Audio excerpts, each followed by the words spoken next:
Hey guys, Jeff the Maintenance Man. Garbage disposal, nothing. Let me show you how to fix this.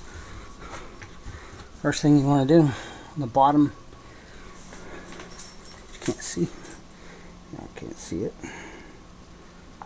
So let me show some light. There's a little red button that pops out.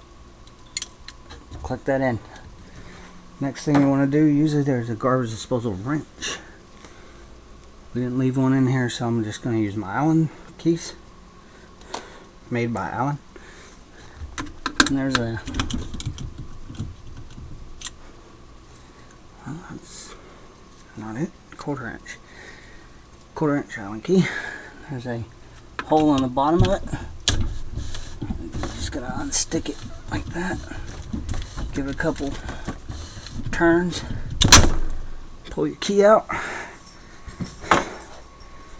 turn it on, make sure it doesn't leak. Sometimes they're known to leak after you do that stuff. This is a Maintenance Warehouse brand, not a Badger.